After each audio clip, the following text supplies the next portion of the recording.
Ինչպես արդեն տեղեկացրել ենք օրեր առաջ, վարչապետ Նիկոլ Փաշինյանը նշում էր իր ծննդյան տարեդարձը։ Կառավարական առանձնատանը մի քանի 100 հոգանոց խումբը մեծ շուկով նշել է վարչապետի ծննդյան տարեդարձը։ Ինչպես համացանցային օգտատերերն են նշում, վարչապետը մի քանի 100 միլիոն դրամ է ստացել իր ծննդյան առթիվ։ Լուրերը նախընտրել են վարչապետին դրամական նվերներ պարգևել։ Հավելենք, որ ներկայացրել էինք ավելի վաղ Ալեն Սիմոնյանի հրապարակումը, որով նա շնորհավորել էր վարչապետ Նիկոլ Փաշինյանի ծննդյան տարեդարձը։ Մեր վարչապետ, արդեն քանի տարի է ստով, ուժով, սպառնալիքով դրսից ու ներսից ուզում են քեզ կուլ տալ, Հայաստանը հետը։ Մենք քո կողքն ենք, քո ժողովուրդը քո կողքն է։ Դու մենակ չես եղել ու մենակ չես լինելու։ Շնորհավոր 50-ամյակդ, իրական Հայաստանի, իրական առաջնորդ։ Գրել է Ալեն Սիմոնյանը։ Հավելենք նաև, որ օրեր շարունակ համացանցում ակտիվորեն քննարկվում էր Նիկոլ Փաշինյանի հնչեցրած հայտարարությունը եկեղեցու և քահանաների վերաբերյալ, նրան կոպիտ կերպով անդրադարձել էր երգչուհի շպրոտը, ինչից հետո քննադատության էր արժանացել նաև երգչուհին։ Ներկայացնում ենք նրա կոշտ ու կոպիտ խոսքն ուղղված Հայաստանի Հանրապետության վարչապետ Նիկոլ Փաշինյանին։ Պետք է փաստենք, որ շպրոտից բացի նաև ողջ համացանցային տիրույթներ քննադատում և քննարկում վարչապետի գրառումը։ Մի հատ բան եմ ուզում հասկացնեմ ձեր բութ ուղեղներին։ Երբ որ ասում եք եկեղեցին այսօր դարձել է ու վատ բառ, հա։ Եկեղեցին եկեղեցի, արի ու մնա։ Ինքը Հիսուս Քրիստոսի Սուրբ Մարմինն է։ Մարդիկ եկեղեցու մարդիկ։ Իրանք մեղավոր մարդիկ են։ Հա, եկեղեցու անդամը, ինքը գալիս է եկեղեցի, որպեսզի մաքրվի։ Հիսուս չեկավ արդարների համար, Հիսուս եկավ մեղավորների համար։ Այդ Սուրբ Մարմնին, այդ բառը, երբ որ ասում եք այսօր եկեղեցին փչացեք, դուք իրավունք չունեք նման բան ասեք։ Դա շատ մեծ մեղք է։ Դու կարաս ասես, որ այս անձնավորությունը ոնց որ թե մեղքի մեջ է, չնայած մենք չենք դատում, չէ, Աստված գիտի ով ինչ մեղքի մեջ է, բայց դու կարաս ասես, որ չգիտեմ, այս քահանան օրինակ չես կարա, բայց ասենք թե ասես այս քահանան լավ չի աշխատում, իր գործը լավ չի, դու չես կարա ասես եկեղեցին լավ չի աշխատում։ Դու կարաս ասես այս անձնավորությունը չի պահում Աստծո պատվիրանը, բայց դու չես կարա ասես համատարած կոմենտների մեջ այսօր եկեղեցին փչացել է, դարձել է եսիմ ինչ։ Նամանավանդ երբ որ դու երկրի ղեկավար ես, դու գոնե պիտի իմանաս այդ տգետ ուրիշ բառ չկա, որ եկեղեցին դա Հիսուս Քրիստոսի Սուրբ մաքուր մարմինն է, որտեղ մենք մեղավորներս գնում ենք, ապաշխարում ենք և մաքրվում ենք, և ամեն անգամ ապաշխարելով պրոցես է դա, դու ամեն անգամ մի քիչ պուճուր մաքրվում ես ու մոտենում ես Տիրոջը։ Եկեղեցին սուրբ է, որտեղ Հիսուսի արյունն է թափվել։ Մենք այդտեղ հաղորդություն ենք ընդունում։ Մենք հաղորդակցվում ենք Հիսուսի մարմնի եւ արյան հետ, այդ սուրբ տաճարում դու նման արտահայտություն չես կարա անես։ Ու մի բան կարամ ասեմ, այն մարդիկ, ովքեր ես չգիտեմ հիմա ովքեր են նայում, այն մարդիկ, ովքեր ես վիդեոների տակ ծափեր են դրել եւ գրել են, ճիշտ է ասում, ամոթ ձեզ, ամոթ, որ դուք տգետ եք, որ դուք չգիտեք ձեր պապերը ինչի համար են պայքարել։ Վերցրեք Աստվածաշունչը կարդացեք սրբերի գրականության հետ միասին, որ հասկանաք ինչի մասին է Աստվածաշունչը, կտակարանը, որ հասկանաք թե առաքյալները մեզ ինչ են սովորացրել, որ հետո նոր կոմենտ գրեք, ասեք ճիշտ է ասում։ Ամոթ քեզ հայ ժողովուրդ, որ դու համաձայն ես այս անտիխրիստի հետ, ամոթ, հիասթափված եմ քեզանից։ Եկել եմ նկարահանման վայր, պարզվեց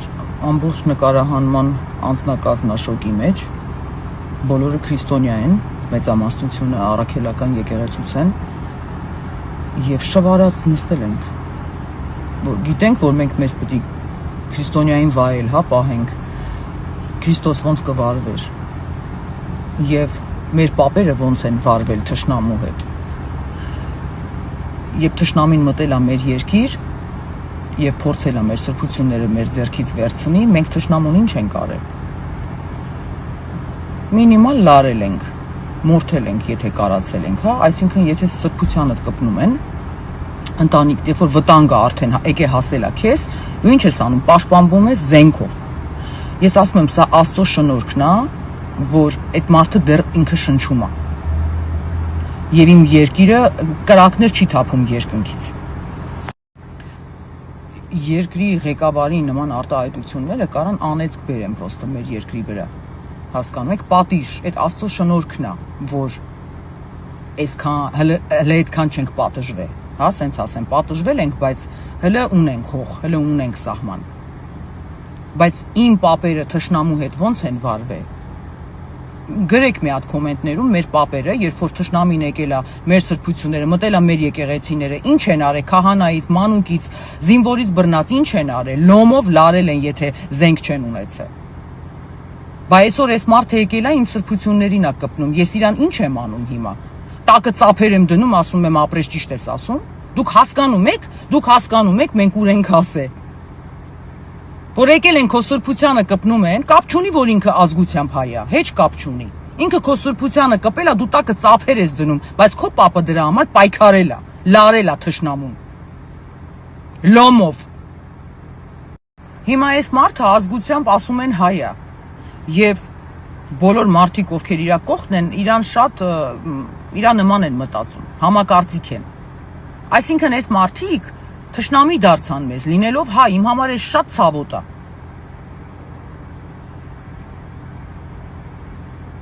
Պատիժը ձեզ երկնքից է գալու։ Մեկը գրել է, պետք է աղոթենք մեր թշնամիների համար։ Իհարկե մենք աղոթում ենք։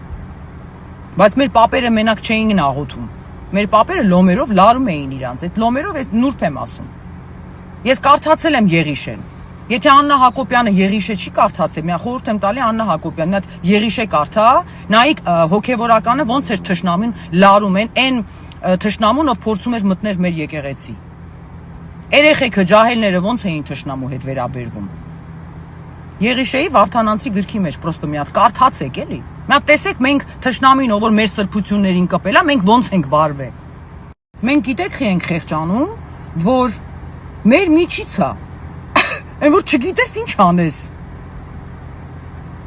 Մեր միջից հելել է ու իմ սրբություններին է կպնում։ Ոնց որ թշնամիդ քո, ասենք, չգիտեմ, աղբերդ լինի, մամատ լինի, պապատ լինի, այն որ շվարել ես, չգիտես ինչ անես։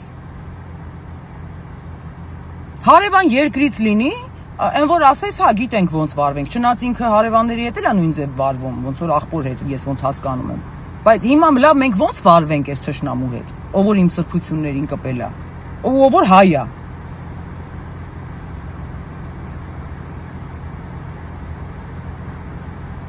Անեծքի տակ կընկնենք։ Սա շատ վտանգավոր է։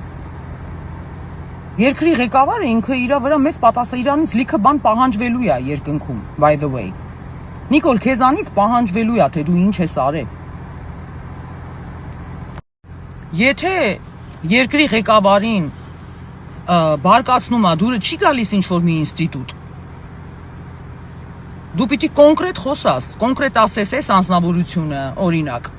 ապացույցներով ասես այս անձնավորությունը օրենքին դիմաց, օրենքին դեմ սենց բան է արել,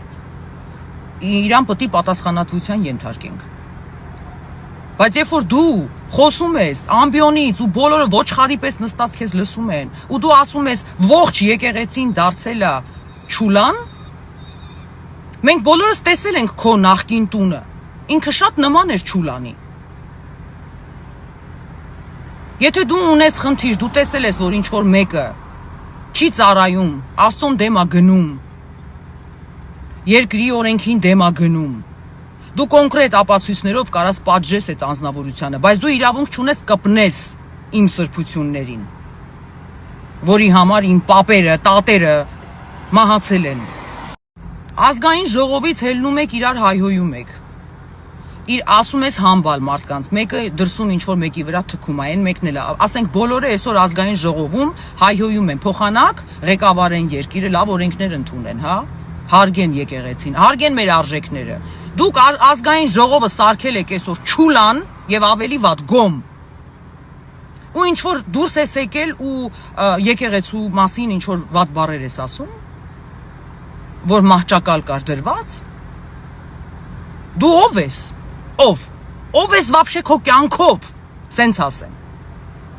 Ինչ ես արել հայրենիքիս համար։ Մի հատ լավ բան ասա, իմանամ հայրենիքիս համար արել ես։ Մեր արժեքների համար մի հատ պահել ես ինչ որ մի հատ մի բան։ Բացի տալուց։ Դու չկաս այդքան որ խոսաս։ Նույնիսկ եթե մեր եկեղեցում կան խնդիրներ, դու չկաս, դու այդ մարդը չես որ պետք է խոսաս։ Չուլանոցը դու ես, Նիկոլ Փաշինյան, քո հոգին է, քո միտքն է, քո ազգային ժողովն է, քո ղեկավարած սիստեմն է, քո կողքիններն են, ովքեր հարսանիքներ են անում, ովքեր կողքդ նստած են ազգային ժողովում։ Չուլանոցը քո տունն է։ Սկսի քո տնից, մաքրի տունդ, ավտոմատ եկեղեցիդ կմաքրվի։ Բայց ժողովրդին եւ եկեղեցուն մի բաժանի։ Սխալ տեղից է սկսել։ Եթե ուզում ես անես բարեփոխումներ, նման ձևով չեն անում բարեփոխում։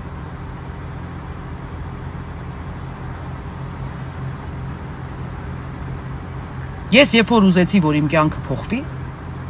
որտեղ իմ կյանքն էլ էր չուլան, ես սկսեցի ուսումնասիրել առաքելական եկեղեցին, ես գնացի տուն։ Դա process է։ Ամենացավոտը